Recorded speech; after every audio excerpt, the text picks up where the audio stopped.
Hello, for today's video lecture, we're going to be talking about belt friction. So anywhere that we have a belt or a cable that is wrapped around the surface, there's going to be a potential for what we call belt friction.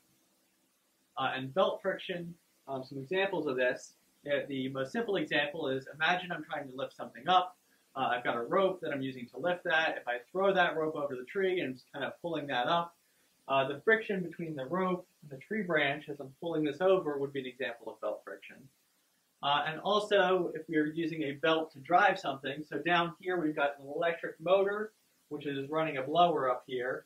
And so I've got a belt wrapped around these two pulleys, and the friction that actually transfers the torque from this input to this output up here is going to be the belt friction. So sometimes the belt friction represents losses, like I have with this tree branch.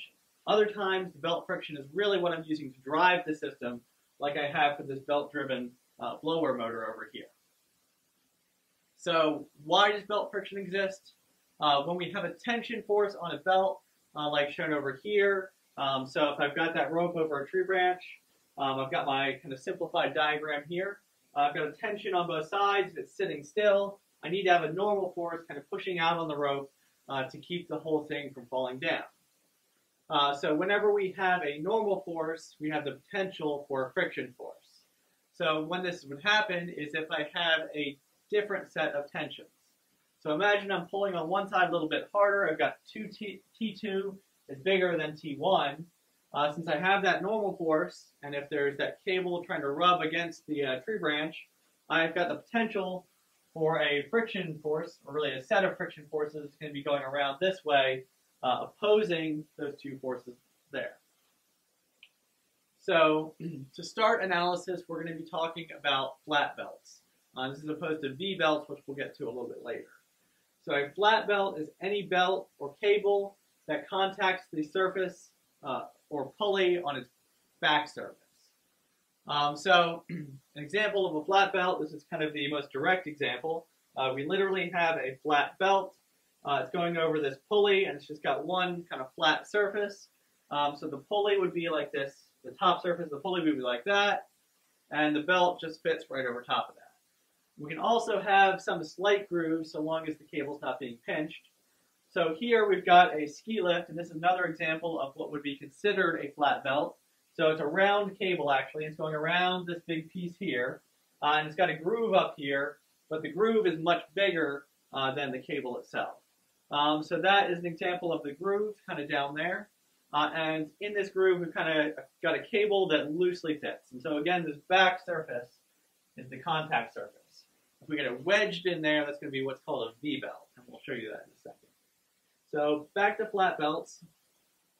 Assuming impending motion, so we are going to start the analysis by assuming we're about to slip. And that means that the friction force is going to be the static coefficient of friction times the normal force. So using some calculus that I'm not going to go into here, we can end up with the following equation. So the maximum value of T2 right before it slips is equal to T1 times E to the mu static times beta. So T1 in this equation is going to be the smaller tension force of the two. And so whatever kind of is the lower load side, we need to know that value. T2 is going to be what we're calculating, and that is the maximum tension force before it starts to slip. E is Euler's constant, or about 2.718. Mu static is going to be the static coefficient of friction between the belt material and whatever our pulley or tree branch or whatever we're against. And finally, B, beta, is going to be the angle of contact in radians. So in this case, it'd be a little over 180 degrees, so a little over 1 pi radians. About beta, that can actually be bigger than 2 pi. So if I imagine, I've tied a rope to the back of a truck, I loop this rope around a tree 3 full times, and I'm pulling and trying to prevent the truck from driving off. My beta in that instance would actually be 6 pi's, 3 full rotations. So this beta value can be anything from just a very small angle to something very large. So that T2 max value represents the maximum value of T2 before slipping. So we can have kind of a full range of values.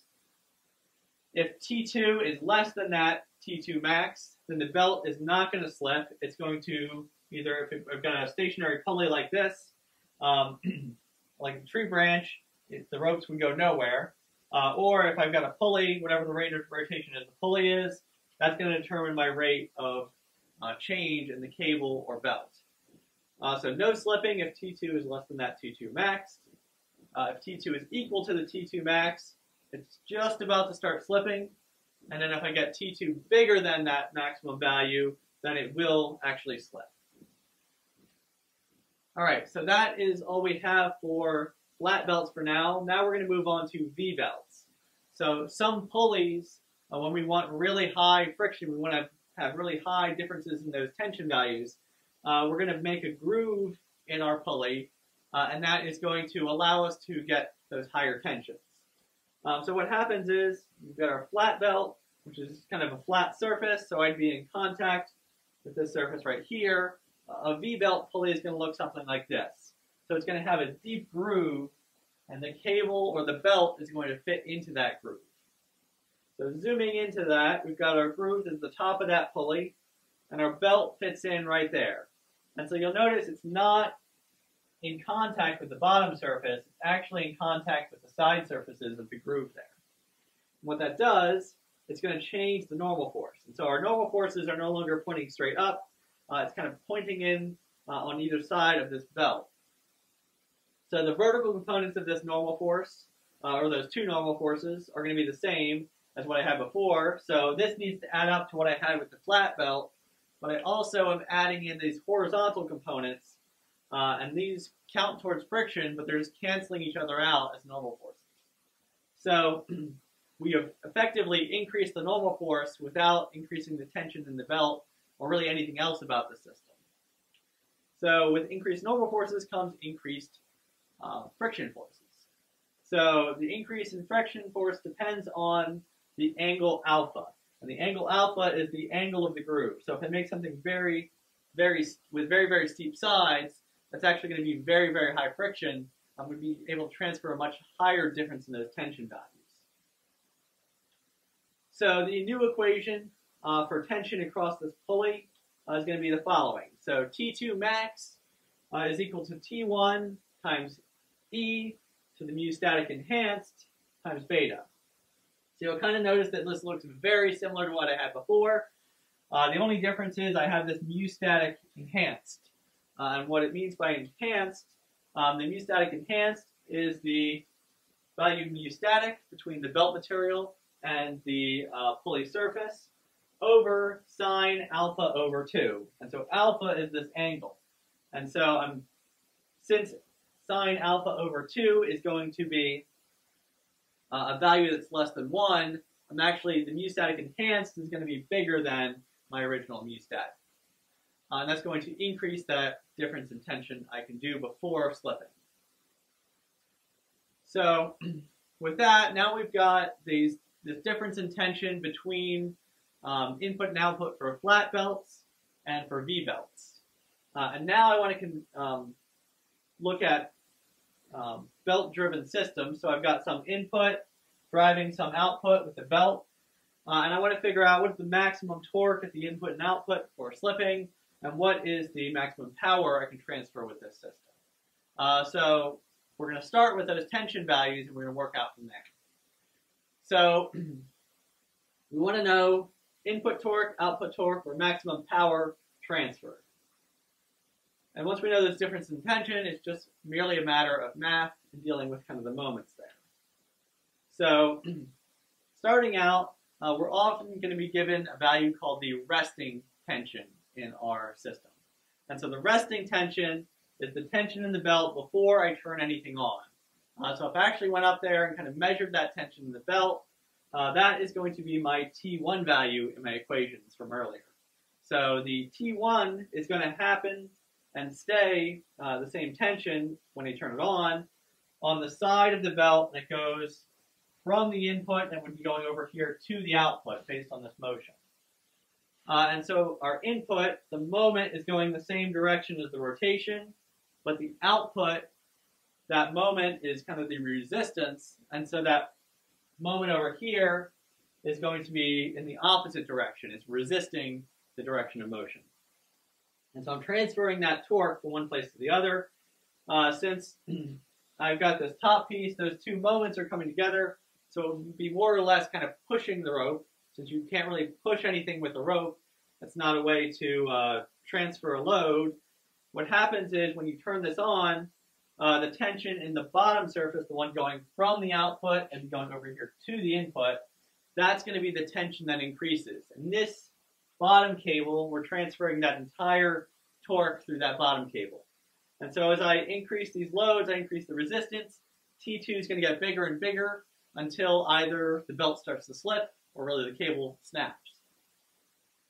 So T2 is that bottom one, and I want to figure that out. And I can use the equations I had from earlier to figure out the maximum value of T2 based on my resting tension, which would be the T1 in my equations. All right, so the maximum torque at either the input or output is simply going to be the net moment that I have on either one of those pieces. So for the input over here, this moment, the maximum I can put in, needs to be counteracted by the moment from T1 and the moment from T2. And so the net moment at the input is going to be T2 times R1, the radius of the input pulley, minus T1 times the radius of the input pulley. So that difference in tension values times the radius gives me the maximum torque I can have on the input side.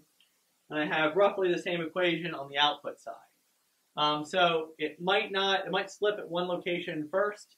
To do that, you're going to need to figure out what is the maximum difference in tensions possible at the input and at the output.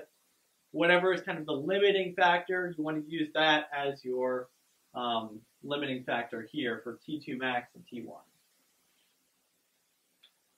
All right, so once I figure out the moment at the input or the moment at the output, I can figure out the power.